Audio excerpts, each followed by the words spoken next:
Hi, my name is Linda Eedes, and I'm a senior member of the Regarding Capital Management or RECM investment team. Today I'm going to talk to you about the RECM Global Fund. Now, this is an equity-centric global fund which is benchmarked against the MSCI World Index, and it's priced in US dollars. We've been managing this fund since March 2006, so that's 7 years. And if you look at the track record of the fund since then, you can see that since inception, this fund has managed to outperform its benchmark quite substantially, delivering 7.1% on an annualized basis versus 4.2% for the benchmark. Now, the important thing about this fund is that it's managed in exactly the same way as we manage all our other investments locally and globally here at RECM. And that is that it follows a value philosophy. So we only invest in stocks that are trading well below what we think they're worth, and we tend to sell out of stocks that have gone above what we think they're worth. And the reason for that is that if you buy stocks which are trading above what they're worth, i.e. are expensive, even if they remain popular for some time after that, you're exposing your investors to the risk of permanent capital losses when, at some point in time, those prices adjust to more realistic levels. And you never know how long that momentum is going to last.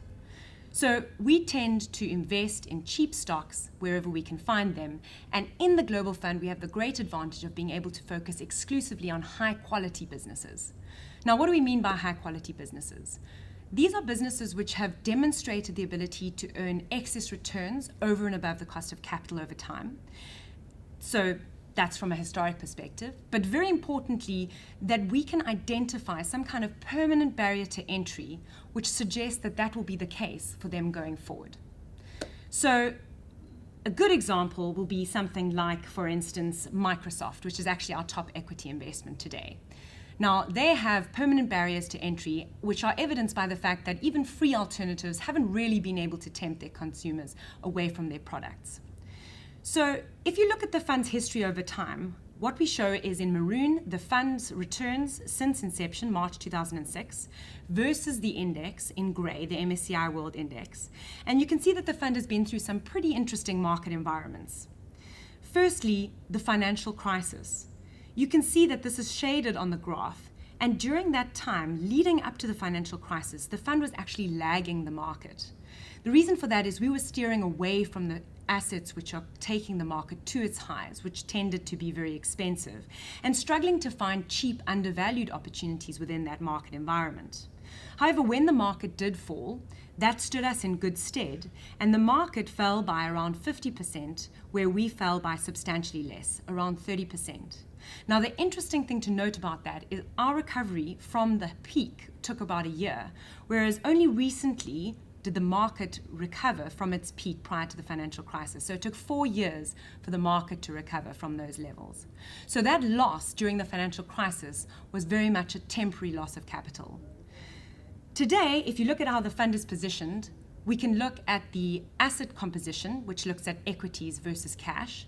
You can see that there is still a residual cash amount in the portfolio.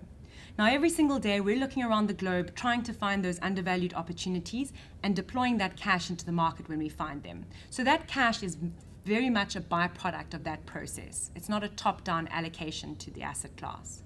Looking at the top 10 holdings, you can see quite a diversified set of investment opportunities there.